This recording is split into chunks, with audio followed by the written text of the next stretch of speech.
You are listening to The Vocal Technologist. Spoken tech for your ears.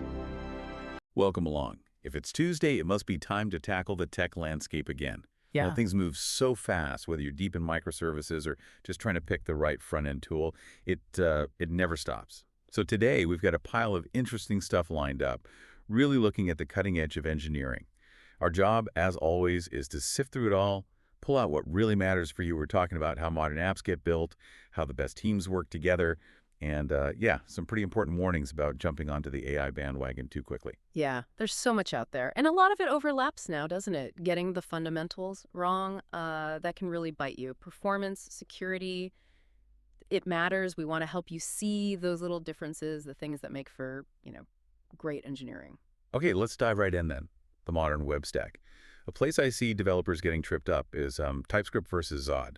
They both seem to handle types, structure. So what's the actual difference? What do people need to understand? Right, good question. They're complementary, really, not competitors. It's all about when they work and what they trust. TypeScript is your safety net during development, right? Compile time. While you're coding during the build. Exactly. It checks types inside your application, making sure your own code is consistent. It assumes your internal logic is, trustworthy once it compiles. Okay, internal checks. Yeah. So where does Zod come in? Zod is for the boundary, the trust boundary. It's for runtime validation of data you don't trust. Anything coming from outside an API response, user input from a form, data from a third party. Stuff you can't control. Precisely. You have to assume it might be wrong or even malicious. Zod checks that incoming data against a schema before your nice, safe TypeScript code ever touches it. Think of it like this. TypeScript helps you write safe code. Zod makes sure unsafe data doesn't break that code. Okay. Compile time safety net versus runtime bodyguard. That clicks. That clarity is vital. Okay, sticking with optimizing things. React, performance traps are like a whole genre there. And there's a subtle one about how you pass child components. Oh yeah, this one gets people all the time. It's a real aha moment when you see it. It boils down to object references.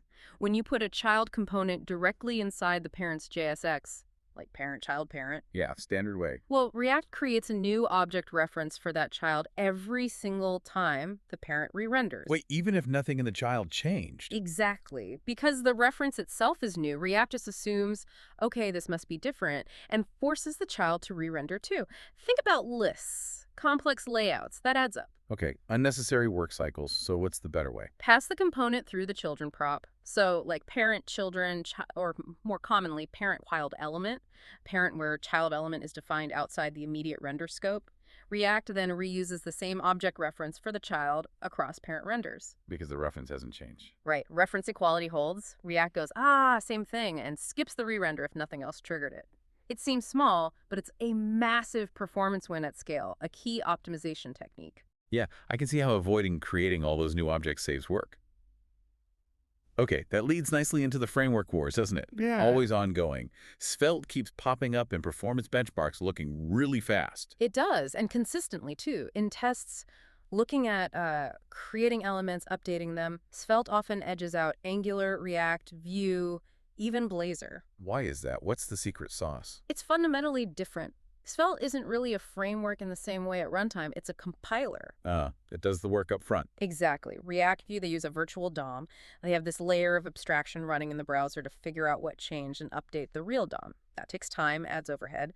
Svelte, on the other hand, compiles your code during the build step into highly optimized vanilla JavaScript that directly manipulates the DOM. So the framework itself mostly disappears at runtime. Pretty much. It compiles away the overhead. That's where the speed comes from. Direct, surgical updates without the runtime abstraction layer. Makes sense. Less work in the browser means faster results. Okay, moving from micro optimizations like that, let's talk macro. Big scale. Enterprise complexity. Managing infrastructure debt. Yeah, this is a huge challenge for large companies, especially ones that grew fast or bought other companies. Like HelloFresh Group. We looked at their situation project PUA, they called it. They had, native Swift apps, Kotlin apps, and React Native apps, all separate. A real headache. A classic fragmentation problem. Different brands, different tech stacks, all needing features. Doing a full rewrite, a greenfield approach, was just too risky, too slow. So what do they do? How do you unify that without breaking everything? They went for a brownfield React Native strategy. It's the pragmatic choice. It means you work within the existing landscape that could keep their stable native apps running. Keep serving customers. Right, but build all new features just once using React Native. Then they could deploy that single new feature across all their different apps and brands. It lets them unify development going forward while progressively migrating or integrating without a big bang rewrite. Smart. Gradual improvement over radical, risky change. Okay, let's shift from the architecture to the people building it, the teams. We hear so much about hiring the 10x engineer, the supercoder, but this dungeon party analogy suggests that's maybe not the best approach. Yeah, it's a fun analogy, but makes a serious point. Just hiring a bunch of high output, maybe slightly aggressive coders, Yeah. it doesn't work well. You get friction, burnout, knowledge silos. Like a balanced adventuring party in a game, you need different roles, complementary skills. Okay, break it down. Who's in the party? Well, you need your warrior. That's typically your senior engineer, the problem solver who can tackle the really thorny, complex, high-risk stuff. The legacy code whisperer, maybe? Gotcha. The hero. Then the tank. Often a more junior or a mid-level person, reliable, consistent, handles the essential steady work that needs doing correctly every time, keeps things moving. Okay. And the wizard. That's your architect. The one thinking long-term, setting technical direction, choosing the right patterns and tools, sees the big picture. Makes sense. Who else? We need healing. Absolutely. The healer role is crucial. This is the people person, the communicator. Make sure the team talks, resolves conflicts, manages stakeholders, looks after morale and, psychological safety. Keeps the party healthy. Often overlooked, but vital. Okay, one more. The rogue. This is your versatile, full-stack type. Can jump in wherever needed, front-end tweak, back-end fix, database query, fills the gaps, adapts quickly. Having that balance means the team is resilient. I like that. It's a much more holistic view than just lines of code written. Okay, while we're on human factors, productivity. Found this interesting idea. Structured procrastination? Sounds like, just procrastinating. It does sound like an excuse, doesn't it? But it's actually a clever psychological trick. It works with the tendency to avoid unpleasant tasks rather than fighting it. How does that work? You basically put something really important sounding, but maybe a bit vaguely defined or having a flexible deadline right at the top of your to-do list. Something you feel you should do, but you kind of dread. Okay, the task you really don't want to start. Exactly. The idea is the desire to avoid that big, daunting task motivates you to diligently work on all the other useful, valuable things lower down the list. You become productive on tasks B, C, and D, specifically because you're avoiding task A. You're channeling the avoidance energy. I feel seen. Okay, massive shift now. Let's get into AI. The new frontier. It's moving incredibly fast, and developers are starting to use these tools in totally new ways. What are the key toolkits emerging? Yeah, the integration is deepening. OpenAI, for example, they launched ChatKit, helps you build chat interfaces quickly, but the bigger deal is probably their Apps SDK. SDK. So building on ChatGPT. Pretty much. It lets developers build, test, and deploy actual applications inside ChatGPT. The AI becomes less of a chatbot and more of a platform, an environment where custom tools can run. That's a significant step, embedding AI deeper. What else is pushing the boundaries? Google DeepMind had something new. Right. The Gemini 2.5 computer use model. This is potentially a game changer for AI agents. It moves beyond just text and code. This model can look at screenshots, understand a user interface, and actually interact with it. Like click buttons, type in fields. Exactly. It analyzes the user's request, book me a flight, and here's the airline website, and then figures out the sequence of clicks, typing, scrolling needed to actually do it. It's letting AI use software visually, like a human does. Wow, okay, that's powerful. But with all this speed and power comes risk. We're hearing about AI slop cleanup, which brings us to vibe coding versus vibe engineering. What's the difference? This is super important. Vibe coding is the dangerous part. It's using AI to generate code quickly, maybe feeling good about the speed, but skipping all the essential checks, no proper review, no testing, just shipping it because the AI wrote it. Fast and loose. And incredibly risky. We're already seeing the consequences. That local mine data breach. Reports suggest critical flaws, like secrets stored in plain text, might have come from this kind of unchecked AI-generated code. Speed bought at the cost of massive security failure. Okay, that's the bad way. What's the responsible way? That's vibe engineering. It's using AI as a tool, a force multiplier, but with experienced engineers firmly in control. They use AI to speed up drafting code, writing tests, documentation, maybe exploring options. But they don't trust it blindly. Never. They apply rigorous engineering discipline. Automated testing is non-negotiable. Thorough code reviews by humans. Planning, documentation. The AI accelerates the process, but the human engineer owns the quality, the security, the outcome. Competence isn't replaced, it's augmented. Got it.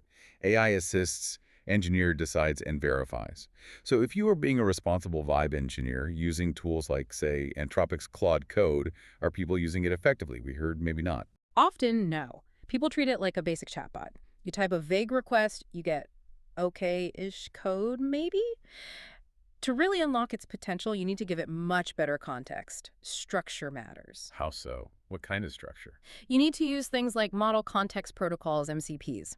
It's basically a structured way to tell the AI who it should be for this task, like act as a senior Python developer specializing in API security. You define its persona, its goal, its constraints. It stops it from just rambling or giving generic boilerplate. So you're programming the AI's role before you ask it the question. Exactly. And you should also set up a CLAUDE.md file in your project rate. This file gives the LLM explicit info about your project, the directory structure, coding standards, key libraries, dependencies. You're giving it a map of the territory. Without that map, it's coding blind. Combine that structured context with using its planning mode to break down complex tasks first. That's when you go from getting slightly helpful snippets to potentially production-ready, well-structured code that actually fits your project. Makes sense. Better input, better output. Okay, we have covered a ton today, from the nitty-gritty of TypeScript versus Zod and React refs. Yeah, to HelloFresh scaling their mobile world. And building balanced dungeon party teams, structured procrastination, and finally, the absolute need for disciplined vibe engineering when using AI. The common thread really is control and awareness. Knowing your tools, knowing your team, knowing the risks, especially with AI, vigilance. And speaking of vigilance and AI, I want to leave everyone with something a bit strange to think about. We know these LLMs are amazing, but they have weird blind spots, right? They can be confidently wrong. Take the seahorse emoji. Ah, yes, the non-existent emoji. Exactly. Research shows these models confidently believe a seahorse emoji exists.